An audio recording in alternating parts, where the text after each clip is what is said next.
live a little differently, or perhaps at least look at your world a little differently. I want to talk to you about what it means to live an authentic, conscious life. Yeah. Mhm, Well, I tell you, so I just want to welcome you today, and I'm just so mm, grateful to have you here, Dr. Thema Bryant-Davis, president of APA. This is such a pleasure to have you as a friend and a colleague, and now, as part of this series. mm. This is a series on living consciously. Yeah. And I don't know how you feel about that term or that phrase, but to me it encompasses so much Mhm. of who we are, of what we can be, Yes. where we can be.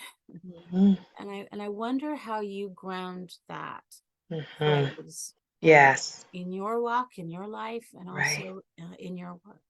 Mhm. Well, first, I just want to thank you for the invitation. Much appreciation for the friendship over the years, and Mhm. I'm excited about this new manifestation of your work and honored to be a part of it. And I do appreciate the idea of living consciously. I think about it as being awake for our lives. I love that. And I think we can go through the motions of living and not be alive. Mhm. Howard Thurman, an African American theologian, has a quote that says, "Do the thing that makes you come alive, because there Mm. are far too few of us who are actually alive." Oh, And that's so so, true. right, it Mhm. is that gift of saying, I want to actually show Mhm. up to life, show up to myself, show up to purpose, show up in my relationships. I Mhm. don't want to just dial it in. And sometimes we are living under the radar, out of fear, out of hiding, out of shame, out of insecurity. But each of us has gifts, has wisdom, has possibility. Sometimes that has not been encouraged. It may have been actively discouraged. Mhm. For trauma survivors, there may have been attempts to actually break it, to break us. Yes. And so, in the midst of all of that, to say, I am choosing to live. I'm choosing I'm choosing my life. I'm co-creating my life. So I Mm. am not just a blank canvas for other people to write on, because Mhm. people have opinions, assumptions, That's at right. their own agenda that they'll try to put on you. But for Mhm. me, it's the reclamation of the pen that I Mm. get to write some things on my Mhm. life about myself and That's how I awesome. choose to live. Yeah. And so we do that, I would say, consciously, or another term I would use is being intentional. Yes, absolutely. That it's not Absolutely. just like floating in the wind of whatever other people want from me, but let me pause, take stock, Mhm. check in with myself, and then be intentional. That's right. Oh, I love that. And I mean, that I was just talking to someone today. I feel like we all have this canvas. Hmm. And, it's so interesting because I think that we project so much Hmm. onto each other, Yeah. to the point where we don't even realize Mhm. that we have power, and, Right. and that no feeling is inevitable. Right. Yes. No thought, no circumstance is inevitable. Mhm. But it's Mhm. so funny. It's like, if you don't like what's on your canvas, then, you Mhm. know, I think part of being conscious is being questioning Yes, and I being agree. curious. I Mm. don't like that. Where did that come? Did I make that? Right. Did I make, Yeah. and Yes. and I feel like, as we understand that, I think that the opposite of judgment is curiosity. Mhm. When we Mhm. judge, we land, Mhm. whether it's positive or negative. And Mhm. I think that Mhm. oftentimes, to me, consciousness and that awakeness that you reference, Mhm. um, are we willing to see, Mhm. and what do we Yeah. do with what we see? Yes. And I think along with the judgment versus curiosity would be judgment versus acceptance. Mm-hmm. Because when I judge it, it's a rejection. I love that. right? Mhm. This is bad, this is unworthy, this isn't good. Let me hide it, let me deny it. Right. But instead to even if we're working on it, let's say you don't want to stay in that condition, to say, I own that where I am right now is Mhm. this is something I struggle with, or this is something I'm living with. And I have compassion for myself even as I'm working on myself And or that's so seeking to hard, grow. Yeah. right? Isn't it? I mean, Yeah. because when we are holding something and kind of having to accept something that we don't like, can we Yeah. like ourselves? Right, right. As opposed to when it's like when I make a certain amount of money, when I meet the right person, Right. when I become this, or when other people give me this status or title. Mhm. And it's like that term, in the meantime, or even as I am. Because people will often talk about not falling in love with another person's potential, but I Mm, think we don't often frame it that way for our view of ourselves, right. right? I'll love me when I do this. That's right. Can I love my crooked edges? You Hmm. know, can I Right. love myself with my imperfections? And I kind of look at it like when our kids come up and give us this, Mama, I made this for you. Hmm. We don't look at, we put it right up on the refrigerator. I mean, Yes, most people put it right up on the yes. refrigerator. Hmm. And Right. Mama might have three legs, and that's okay. Hmm. Right. We Yes. we're not sitting there going, Right. form factor when it looks Yes. better. I hope we don't, Right. I I would think, hope not. right. I'm sure some people who are listening may have had those kinds of parents, but when we feel loved, then we're accepted, and not only accepted for where we are, it's like even celebrated. Yeah. Because, often people use this word tolerance, but you can tell when you're being tolerated Hmm. versus when people really appreciate Oh, you and yeah. your picture and just who you are in the world. Yeah.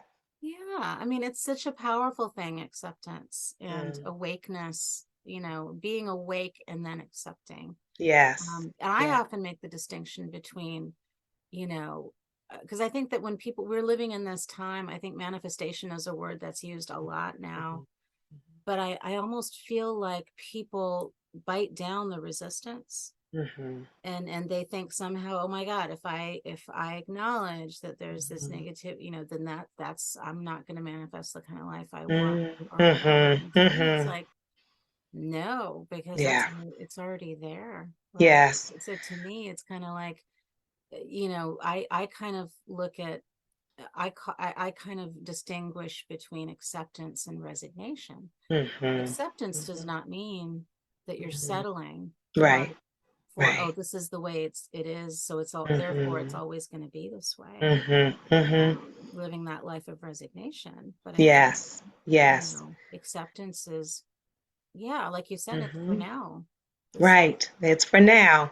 I Hmm. acknowledge what is, even if I don't want it to remain, but Right. it is what it is in this moment. Hmm. That's right. And that's why a part of our awareness or being awake, awakened, and conscious and intentional is not only seeing myself fully, but seeing the world around me, right? Mm. Sometimes people have this false sense of spirituality where I'm so spiritual that I don't see the world.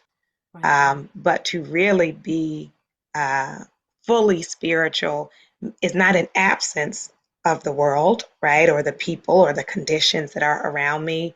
Can I be alive to all of it? Hmm. Yeah. Right.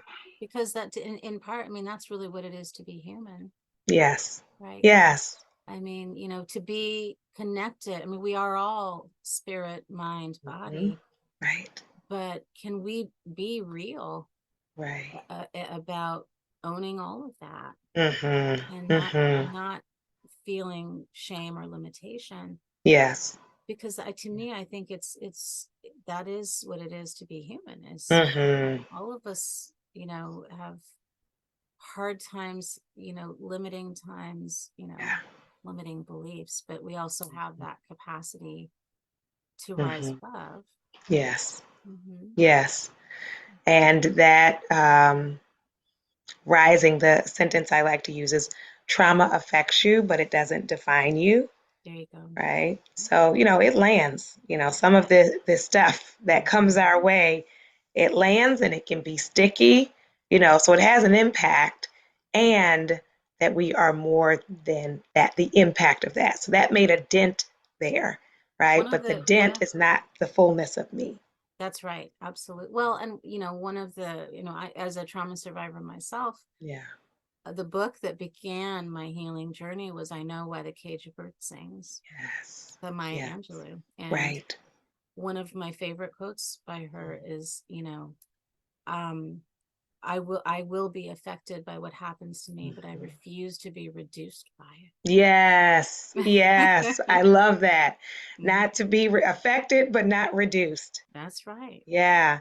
And a part of that requires the shattering of the shame, right? Because as Mhm. long as I'm in shame, it reduced me, right? Mhm. That because this happened, this is all I can ever be, or this is who I am. But then you talk about this rising above, and it doesn't mean like that you'll forget about it or like it has no sting, but you get to expand your Mhm. understanding of yourself. Yeah, it's that wounded healer, right? I mean, when we are in this space of healing and helping to hold the space as psychologists, as healing professionals, as coaches, for others to heal, Mhm. I think it's a powerful thing to be connected to Mhm. some degree to our brokenness, our Yes. humanity, our Yeah. woundedness. Mm-hmm. Hmm. And it gives us the humility and the compassion. Hmm. So when I see someone suffering, that is not foreign to me, Right. right? And Right. so I can connect in that human space again Hmm. without the judgment about it. That's right.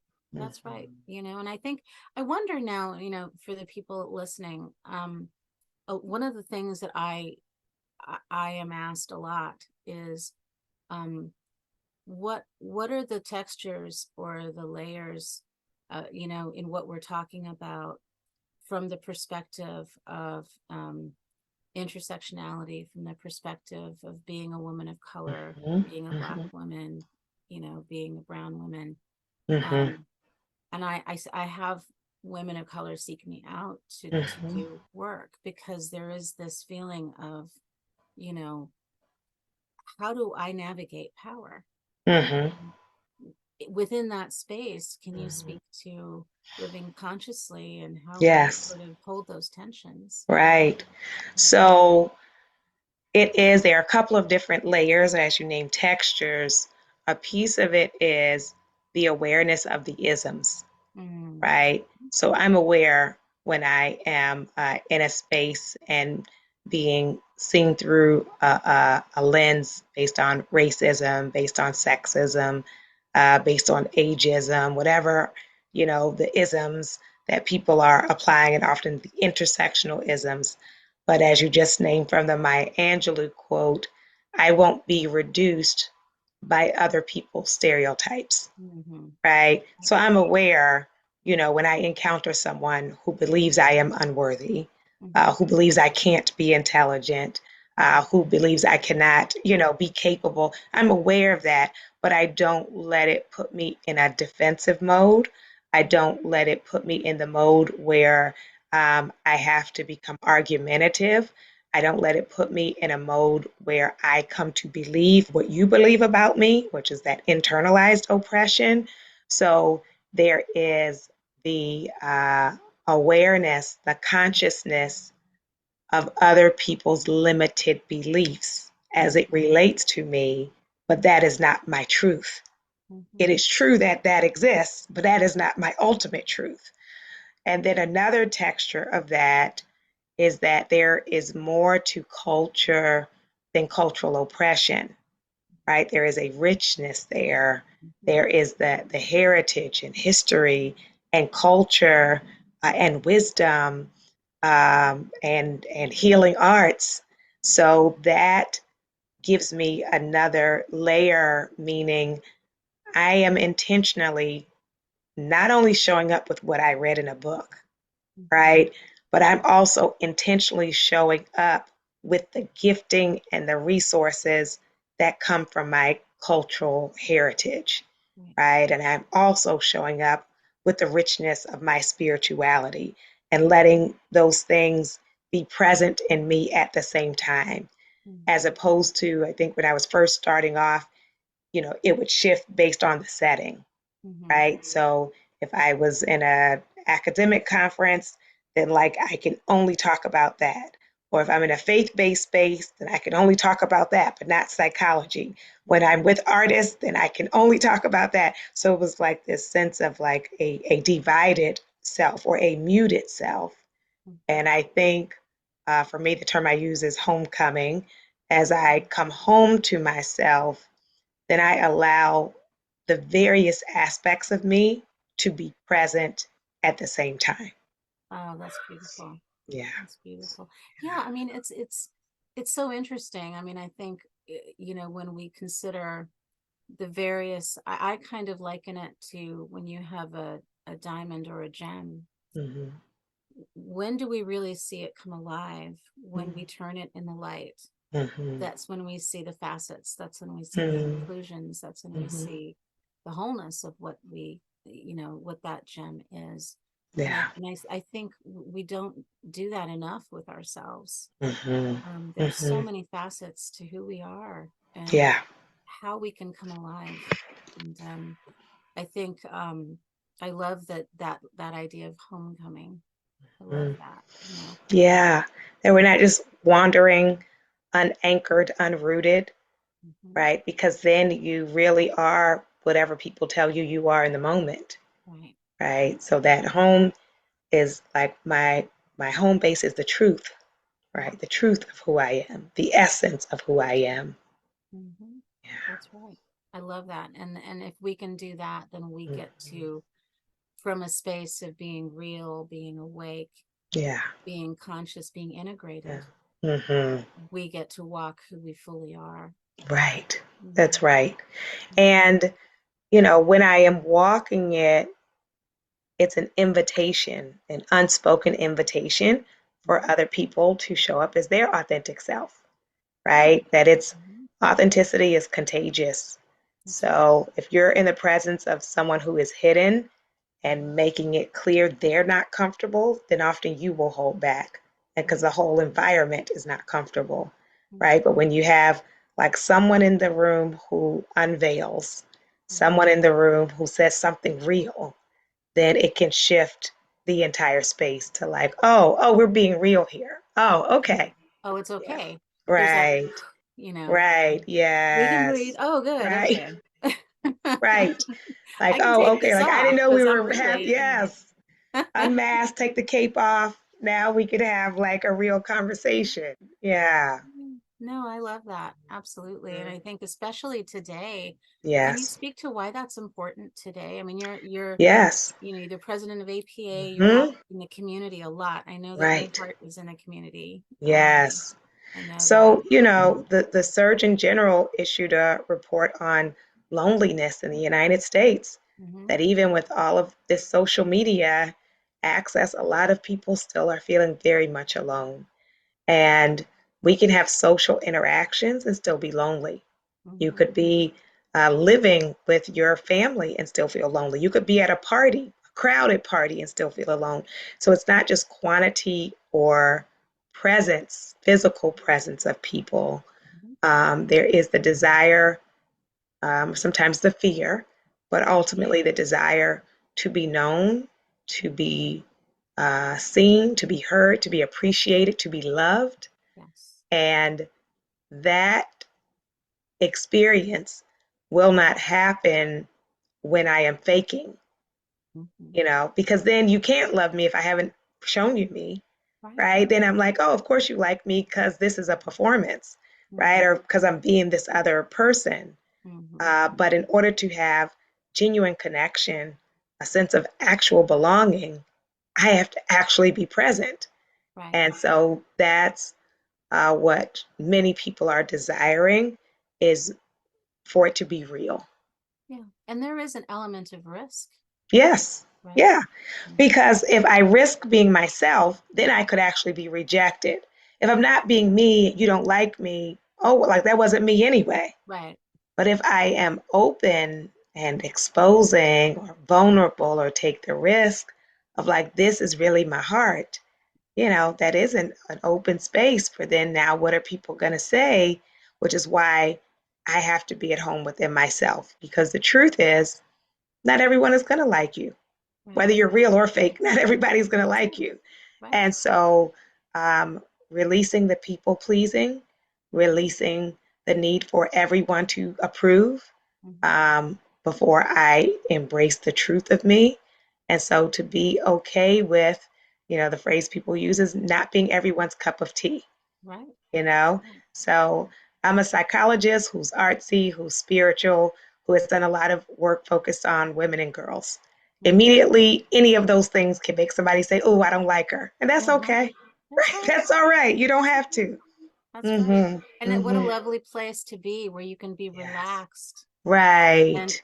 okay with that. And that's where that Yes. acceptance that you talked That's about it. That's it. really Yeah. helps you to just release into Mm-hmm. that reality Mm-hmm. of, okay, And then, cool. with that relaxation, then there's also, the freedom that That's right. comes with not having to constantly scan the environment trying to decode what other people want me to be, and that's a labor that many people engage in for the rest of their lives is let me constantly modify myself to be acceptable or to be chosen. Yeah. And so when we discover the freedom that comes with being ourselves, and let me say what often comes up for people when we talk about this is they'll say, oh, well, like in certain settings, you can't really be your full self. Then Mm-hmm. I would say, as long as it's a variation of yourself, Right. meaning like who I am in a faculty meeting is not the same way I would sit on the couch talking to my cousin, but they're both me, Right. right? So it's like when I'm at that faculty meeting, I don't feel like a fraud. I Mm-hmm. feel like myself at a faculty meeting. So, Yeah. so to know all of us are complex, right? We have layers and nuance. And so to release ourselves from the idea that only one aspect of you is real. That's right. Yeah. That's right. And I think, I love the richness of this discussion, and I feel Yeah. like it mirrors the richness and complexity of who each of us is, right? Yes. I mean, we're all Yes. each unique Mm-hmm. imprints in Mm-hmm. the universe. I mean, there's Right. no other you, there's no other Yeah. me. And what a Yes. beautiful and what a vastly different world Mm-hmm. it would be if everybody Right. were to embrace that. Yeah. And I'll say starting in childhood, how Mhm. many of us got robbed of that in childhood where you got the early message of what was acceptable and That's what right. wasn't was some aspect of ourselves. hmm That's right. And I think that, when we kind of go back, when you mentioned the isms and Yeah. all of these ways in which who we are gets distorted and limited, Mm-hmm. and I think it's so important to realize that these are lenses through which we are seeing. These are not, Mm-hmm. these are perspectives. But if Yeah. but if we can really kind of take a big step back Mm-hmm. and take a big breath and realize, oh, this is a way of seeing, Mm. you know, Yeah. and I don't Yeah. have to see that way, Right. you know. Right. To know we have options, because I think many times we feel stuck. Yeah, that's right. Like, we don't see any other way out. It's like, this is what I must do. This is who I must be with. This is where I must work. This is how I have to dress. All these rules and regulations to make us unconscious, right? That's right. So instead, to say, I want to be intentional about noticing my agency, my empowerment, my choices. Right. I choose to be. I choose to live. Yes, hmm yes. It's like, what if I wasn't stuck? That's right. What if there was another way? hmm That's right. And what if I have the power Hmm. to walk the path that I choose? Right, hmm right. And the incredible courage it takes to tell myself the truth about the things I have chosen that I thought weren't a choice, That's right. right? Some things we have chosen by our inaction. Right. And, it's interesting. I find that, and I wonder what you think about this, you know, I kind of feel like we're a collection of narratives. Mhm. And I think that oftentimes the more dominant narratives Yeah. are ones that we haven't even chosen. Mhm. Mhm. And so you kind of referenced, can I have the pen back Yeah. and rewrite certain parts of Right. my life? And Yeah. The stories. I have a dear friend and a poet, Asia, and she has a poem called Who Lied? And it's mhm. dealing with like who lied to you about Yeah, yourself, right. right? And can we have the awakening to see those lies and to reject them and Right, change the story we have about ourselves? right. That's right. Mm. Well, I tell you, this has been such a pleasure to talk about these things with you and get your insight and your wisdom. And Dr. Thema, I wonder if people are interested in continuing this conversation with you, how can they get a hold of you? Yeah, so my website is Dr. Thema, DrThema.com. My book is Homecoming and the podcast is Homecoming. I'm on Instagram as Dr. And I would love for you to connect. I hope the book and the podcast will be a blessing. And I'm so grateful for this time together. Enjoyed the conversation. Me too. I'm so excited for all that you're doing right now. I of course my heart's with you, and I'm always, your my prayers and blessings are always with you, and I'm excited to see, all this change that you're creating in the world. So it's Thank you. And you amazing. as well, definite kindred spirits. So I'm so glad that our paths have intersected.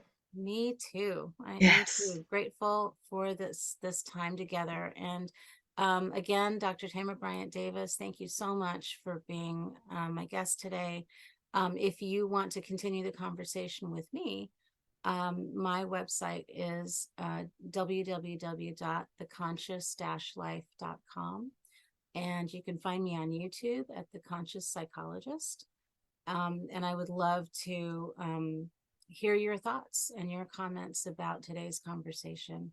So I hope you have a wonderful day. If I don't see you or talk to you before the end of the year, happy holidays too, because we're right Oh, at that time. yes, we are here. Thank you so much, and many blessings to you and to your listeners. All right. You take good care and we'll All talk to you right. soon. Thank you. Okay. All righty. Bye-bye.